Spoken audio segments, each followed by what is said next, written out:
Hello and welcome back to the Alpha Male Podcast. A podcast tribe, if you will, where we get together, strengthen each other. We don't apologize for what we are, strong, dominant alpha males. Today's episode is going to be on hunting. Hunting and how it pertains to manliness and its many different aspects and how it ties in to being an alpha.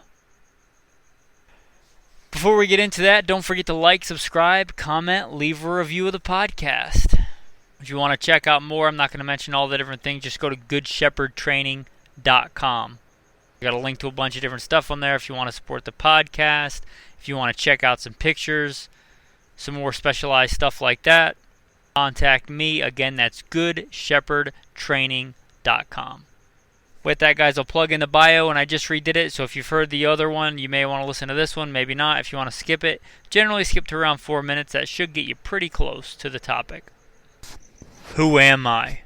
First and foremost, I am a Christian, and I don't apologize for that. That's number one in my life in everything that I do, and that's the manliest thing about me. I am made in the image of God, strong, powerful, dominant, and I follow the ultimate alpha male, Jesus Christ. As far as background, I grew up fairly simple in the southeastern United States, hunting and fishing. Grew up fairly monetarily poor. I joined the Marine Corps at 17. I'm a combat veteran. Did a couple of tours in Iraq. After that, I was an urban warfare instructor for the United States Marine Corps. I also served on the LAPD. Worked regular assignments and more specialized assignments. I've also been a private contractor for a 3-letter government agency I won't specify. In addition to that, I've also served the United States Army, both full-time and part-time National Guard. My primary MOS in the Marine Corps, 0351, Infantry Assaultman. My primary MOS in the Army, 11 Bravo, Infantry. I started competition shooting even before I joined the Marine Corps at 17. In fact, I already had been a state champion gold medalist before joining the Marine Corps. Very blessed with the talents God's given me. I've competed in many things and won more competitions than I can remember, including a couple of state championships, one regional championship, and third place in a national ranking. Most of my competition wins are in handgun, but I've also competed in rifle, precision rifle. That's how I cut my teeth. I've also competed in archery and shotgun and muzzleloader and even hatchet throwing, knife throwing. I've been very blessed with those talents. And as Jesus says, to he who has more shall be given and he will have in abundance. I try to use the talents God's given me. I have been a professional big game hunter and guide, slaying bison and elk and all manner of beast. In addition, I've been the commander of a tactical team. Commanding that unit, our primary job to stop active shooters in a fairly large metropolitan area. To ask what I do, I guess I would say that first and foremost, I'm a servant of God, a follower of Jesus, a preacher and teacher and leader of men. With that, guys, we'll roll into today's episode. Alright, guys, with that, let's get into today's topic. As you heard in the bio, I have hunted from a very early age. Some of my earliest and fondest memories are of hunting. I've been very blessed by God to hunt all over this beautiful country. I've hunted everything from white-tailed deer on the east coast to mule deer on the west coast, gray squirrel on the east coast to prairie dogs on the west coast. I've been very blessed to slay wolves and bear and elk and bison, all manner of exotic animals that hearken from all over the world. Not many people today can say they've professionally hunted buffalo. Been a professional big game guide, but I'm blessed to say that I have been one. And as I'm sitting outside tonight, a little after midnight in the dark, in my long sleeve 100% merino wool shirt, I'm a little chilly, and that chilly air has me thinking about hunting. We're men here, and men sometimes sit around and tell stories, as they've done for ages and ages. Let me tell you a few stories, hunting tales. Are you familiar with the term memory burn? I have this memory burned in from when I was a child, very young. I don't remember what age I was, but I remember this hunt. Like I said, I grew up fairly west means in the South. This takes place in the woods of Virginia. My uncle often took me hunting, and he had a single-shot muzzleloader. If you're not super familiar with guns, one of the old school guns that you load from the front with a ramrod, you pour in the powder, put in your round ball or your mini ball, you tamp it down, you get one shot. Now, we all know that memory is not perfect, and I've recounted this memory in my brain I don't know how many times over the past, more than 20 years. I remember it was cold that morning, and I don't remember feeling cold, but I remember seeing, memory is correct, steam coming out of this buck's nostrils as it trotted across the area that had just been cut down for logging, and there were still some trees standing, some trees fallen. The buck comes walking across. I remember him moving, and I remember taking careful aim with this one shot that I had with this archaic black powder muzzle-loading rifle. I remember firing and getting a good hit for this deer taking off running, but it was running with its head down, I assume from blood loss, and it ran and ran and ran and smacked into a tree and fell over. I can still to this day recount those moments in my mind. I couldn't even honestly tell you that I remember my first kiss, but I remember that. Let me tell you about another memory, much more recent. I was a professional big game hunter. I was out hunting buffalo. A very nice older gentleman. It was an archery hunt, bow and arrow. It means we had to get close. The weather was beautiful. We were hunting the alpha male of this herd, the biggest, dominant male. A giant beast of an animal. Strong, powerful. Now a male buffalo can weigh up to 2,000 pounds. I don't know how big this one was, but he was big. Many times more than this man and I put together. And we had come upon this herd earlier in the hunt, and we had spooked them. So it took some time and some searching. This area was patchy forest with some small open fields. I would walk ahead as the guide, and I would spot for these buffalo, for this herd, for this dominant male. And after a while, I found him. I called the hunter over, and we put the stalk on, stalking these beasts. They knew something was up. From earlier that day. An animal that had been hunted by man for thousands of years. Now, buffalo are not always like other animals when they get frightened. Sometimes they run away. Sometimes they stand and fight. Well, this dominant male stood in front, facing us. He was out of bow range. And we waited and waited, and if we tried to get closer, he wouldn't let us. Like, he would back up and face us and move the herd. Well, with a bow, you want a broadside shot, meaning you want the animal facing sideways to you to get a good, clean kill shot with a bow. So we waited and waited. We sat. And then, by God's grace, it started to rain. And it rained pretty hard, and it was pretty loud, especially falling on dry leaves.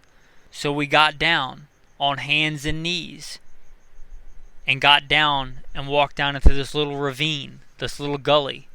On our hands and knees, we walked up this hill. He had his bow, and I had with an arrow knocked in it, and I had a backup arrow for him in case something went wrong or he could get a follow-up shot with that arrow. And we crawled, hand and knee, up this little knoll in the rain, and falling all around us. Masking our smell, masking our sound. And this big, massive male buffalo finally turned. We were getting closer, and part of my job as the guide was to call out distance. He knew where to aim and where his arrow would fall. Called out the distance, and we were 30-something yards away, which is a pretty decent bow shot. 30-something yards was my guess. And he let this arrow fly. And once again, talking about memory burn, I remember seeing this arrow fly through the air. I remember seeing its fletchings. I remember seeing exactly where it hit on that buffalo. a great shot. I remember seeing it sink in. I remember seeing this massive beast take off and it just spewed blood.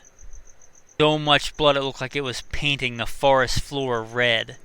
Ran in a big circle, and it got in concentrically smaller and smaller circles until it stood there and you could see it was getting weak, and then it collapsed. Genesis 19. The fear and dread of you will fall upon all the beasts of the earth, and on all the birds in the sky, and on every creature that moves along the ground, and on all the fish in the sea. They are given into your hands. Genesis 19. And we know that God expected people to hunt, because he says in Leviticus 17, whatever man of the children of Israel, or the strangers who dwell among you, who hunts and catches any animal or bird that may be eaten, he shall pour out its blood and cover it with dust. We've talked a little bit about hunt and hunting stories. What does it have to do with being a man, with being an alpha male? Well, I think there's several facets of this. And one of those is just getting outside and being in nature. Getting outside, getting a little wild, getting dirty. Disconnecting from your phone and being online and the messages and the Instagram and the Facebook and the emails and the constant clicks and buzzes and whistles of chatter. Jarring, unnatural urban environment that a lot of us spend our time in, moving from one box to another. The box we live in, to the box we drive in, to the box we work in. Away from the boxes and getting outside in an open sky, instead of being closed in on every side a few feet away. Open sky, environment without borders. To me, that does something good for the soul. That alone is reason enough. Now, hunting is not just about killing. In fact, a lot of the times you go out, you don't get an opportunity to shoot anything. That's fine. You are outside, in nature, in God's creation. Psalms 19, the heavens declare the glory of God, and the firmament shows us his handiwork. Out there, enjoy it. For years I've been stuck in an urban environment a lot of the time. As I alluded to in my bio, the commander of a tactical team to stop active shooters. Shooters generally happen in an urban environment. And I think that was a noble, worthwhile goal. That team and build that team, and to be ready to stop active shooters, to stop that evil. Noble pursuit, I believe. But that required me to spend a lot of my time in an urban area. But it's nice to escape and get out in the woods, get out in the whatever environment is close to you that you can get out. It's the ocean, the desert, or the mountains, or the forest, or the prairie. It's one facet. Well, that ties into manliness. Why I think hunting is important, and it's something you should look at and consider. The next thing I would say is testing yourself as a man. Give God all the glory. Whatever success I have, credit to him. Whatever skill or talent or discipline I have is only because he gave it to me. What do I have that I did not first receive? A man, the weapon versus his prey. You in your senses versus an animal. Actually, an animal like a deer, used to being hunted. Pitting your senses against its senses. To a better predator, a better hunter than it is of eluding you. Also predator hunting, as I've alluded to. I've slain bears and wolves, coyote, and it's predator versus predator. It's a predator that makes its, just say, living, sustains itself by hunting and killing, and you hunt and kill it. If that doesn't call to your manliness deep down. Now the Bible calls David a man after his own heart, and we learn in the Bible that David killed these kind of predators and beasts as a shepherd. Another thing, pitting yourself against nature, but being able to thrive in nature. The most dangerous thing is not the prey or the predator, Sometimes it's the elements. I could tell you a story about that, but I'll make it brief. One of the times I came the closest to dying while hunting from a lion, a tiger, or a bear, walking at night and falling off a cliff in the middle of the wilderness. Now, challenging oneself is not only done in hunting, but it certainly can be done in hunting. Another way this pertains to manliness, mastering a weapon. I think as a man, you ought to be able to handle a weapon, at least most men. Did Jesus not tell his disciples, "He who has no sword, let him sell his garment, his cloak, and buy one"? And that in the Gospel of Luke. I encourage you to carry a gun for defense if you're able and willing. If you feel called to. You could start there, and you could start with hunting and go there, or vice versa.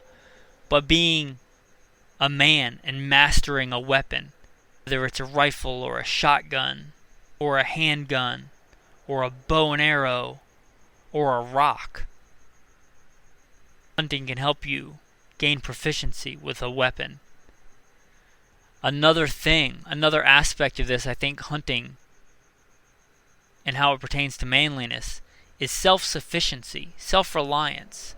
You might have guessed from my background and me talking, I'm kind of into survival and what people call now prepping. I think survivalist is a better term, because I think we're all kind of survivalists if you're listening to this.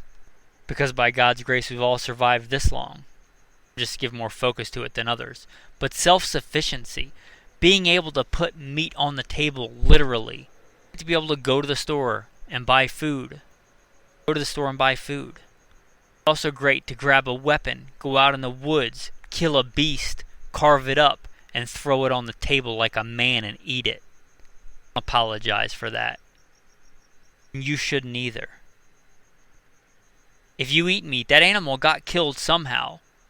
Instead of always parsing that out to somebody else and giving somebody else the responsibility for shedding that blood, how about you get out there and get your hands bloody and shed some blood and put some meat on the table like a man? Self-sufficiency. Even if you don't do it all the time, the ability to know that you can put food on the table as a man to provide for yourself and your family and those who can't. Like a man, an alpha male. And yet another facet of this, how this can help. People think of hunting, they often think of the chase and the shot, which is great. That's part of the hunt. That's a great part of the hunt. But a lot of hunting comes after that animal is on the ground. Talk about the amount of work when you're standing over an elk or a buffalo or even a deer and you're miles in the backcountry. Now a buffalo's heart alone is about the size of my head. May not weigh as much because it doesn't have bone in it, but if that gives you an idea of the size, let alone its liver, which both are delicious, by the way. When you realize you have to move that animal, there's a lot of work to be done. There's a lot of other skills that go into that. Packing, rucking as they call it in the Army, humping as they call it in the Marine Corps, moving weight on your back. Something men have been doing for thousands of years. Also, some of the parts of the hunt that I really enjoy is butchering that meat up, cutting it up into steaks, making sausage with it, mixing different herbs and spices and olive oil in with it, either making patties or grinding it up to make burgers. How about making jerky? Making jerky's awesome. Sometimes if I get a couple of deer, I might turn almost all of one into jerky. Also, biltong. If you don't know about biltong, it's like jerky's older brother. It's big, thick, dried out hunks of meat. Think, the size of your hand or bigger. I like mine in salt and vinegar. You can make them all kinds of ways, put all kinds of spices on there. But it's just a way, I believe, that comes from Africa to preserve meat. And you can do it in a lot bigger chunks than you can with jerky. And you don't have to get it in a bag covered with sugar and preservatives like you get beef jerky or whatever at the store. You can make it the way you want it. With some garlic or some ghost pepper or some rosemary or whatever you want.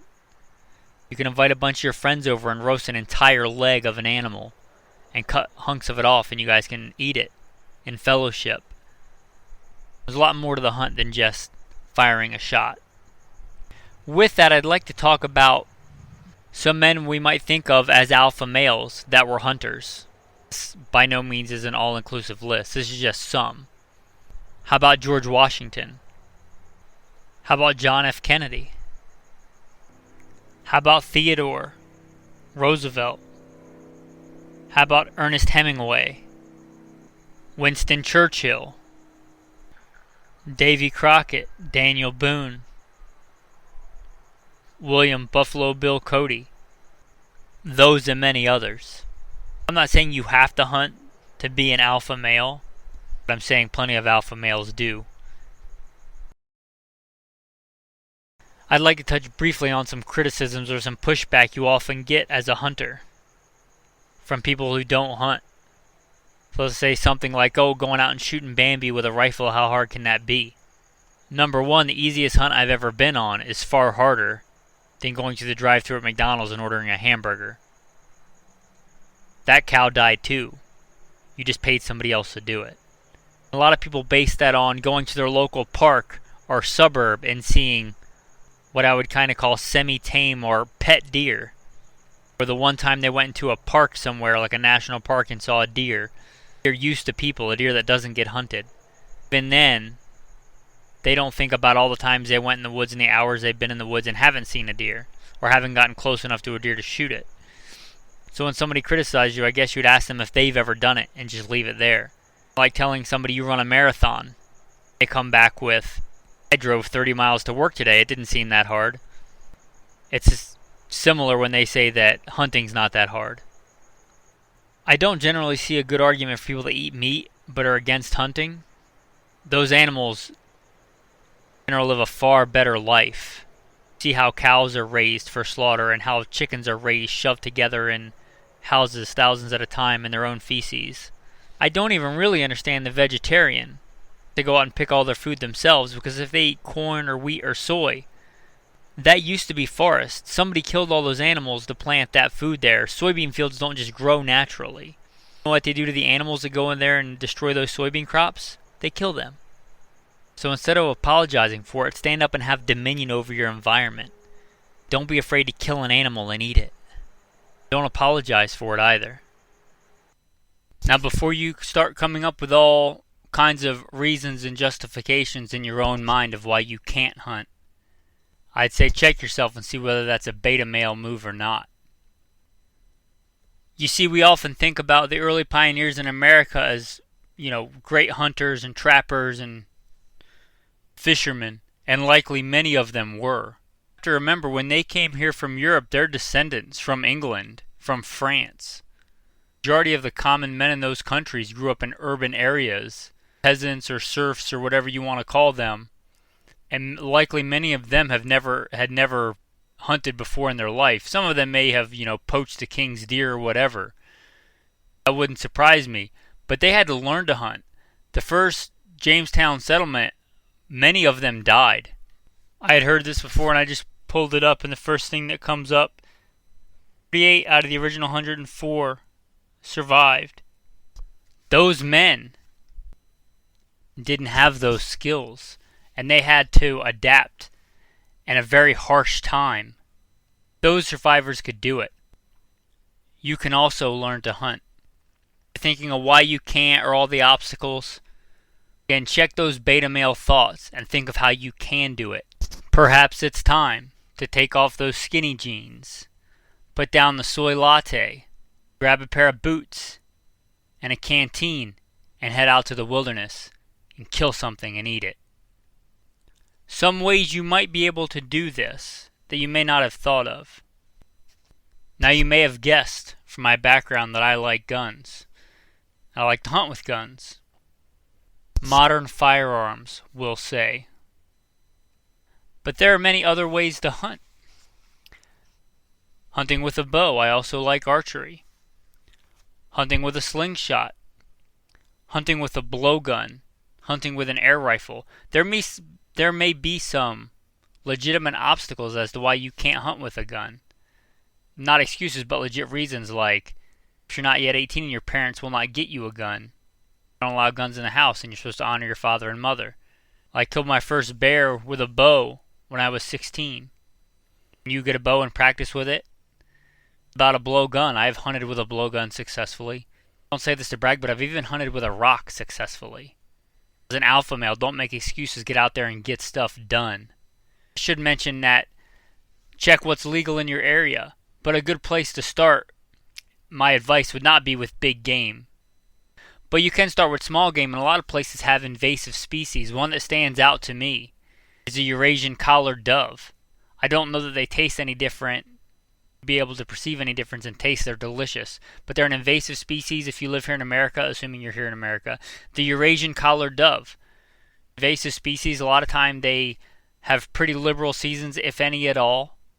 Delicious. Put some cream cheese and jalapenos on them, or however you want to cook them.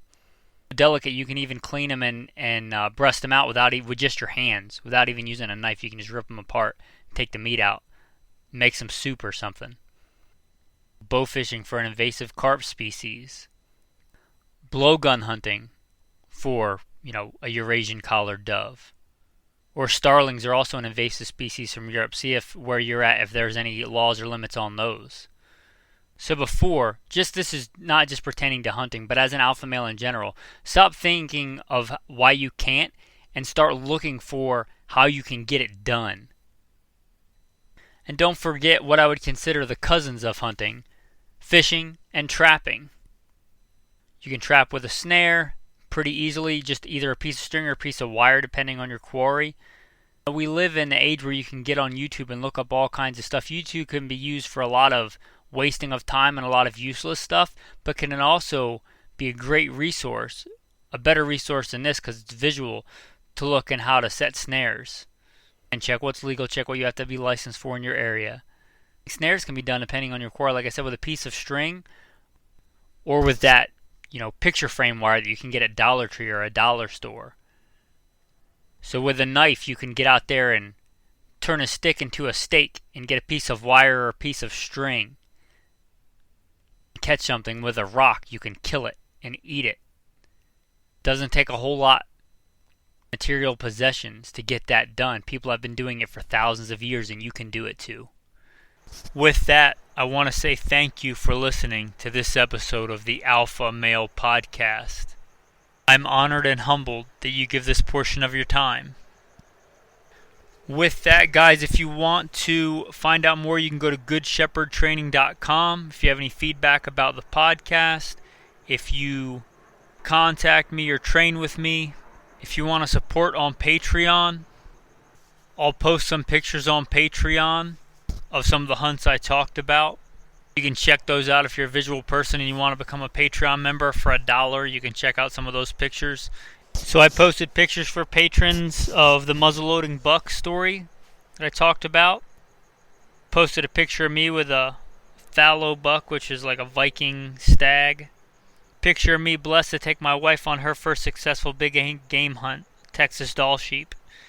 And pictures of the buffalo hunt and pictures of my first archery bear kill that I was blessed with.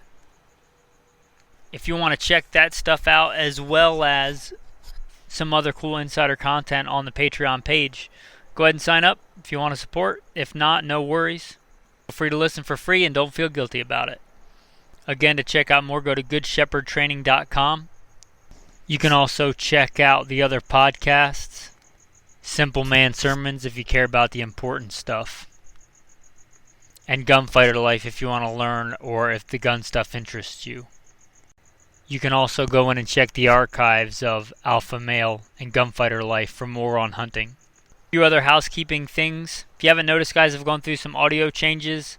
Been really trying for you guys to get the audio quality better. I used to just, for years, talk into my iPhone and upload it, no editing, no nothing. Trying to learn that.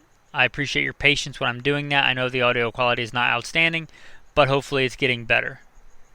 The other thing, by the grace of God, my wife's job went fully remote earlier this month. There's a big tether holding me here in Las Vegas. Now I'm very much looking forward to getting out of this city. If you know any other job opportunities that I might be suited for, give me a shout out. I'm sure God will provide, but who knows, maybe He'll provide through one of the listeners. With that, guys, thanks for listening to the end of the episode. Time for the tactical tip. Tactical tip today could apply to hunting or hiking or any other number of things. That tactical tip is Zote. It's a soap. It's spelled Z-O-T-E. I believe it's made in Mexico. Not made like a lot of the more modern soaps are, a byproduct of the military industrial complex made out of all kinds of chemicals. No, I don't think I need to explain that. I'm not a hippie. If I could choose between harsh chemicals or a soap made with animal fat, which this is, pick that. It's a great soap. It's good for clothes, good for washing yourself. It's made for clothes, but I use it on my skin. I've never had any issues. You do what you want. But the cool thing about it is it's made with citronella, and citronella is a natural bug repellent. And the stuff doesn't cost a ton of money. So if you can use it and get bug repellent in it, and it's a made from animal fat product, why not? So wash your clothes with that. A little tip here, at Walmart or probably some other places, they make these little bracelets in the camping section. Bracelets, anklets, whatever. They're also coated with citronella. Take those, put them on your wrists, put them on your ankles. Wear boots, you can do like we used to do in the Marine Corps. You can take and fold your pants up inside there and put them over your boots like a blousing garter to hopefully stop ticks and jiggers and all kinds of insects from crawling up your legs when you're out in the woods and wilderness. So that's your tactical tip for the day, guys. Thanks for listening. I really do appreciate you guys. Have a blessed day.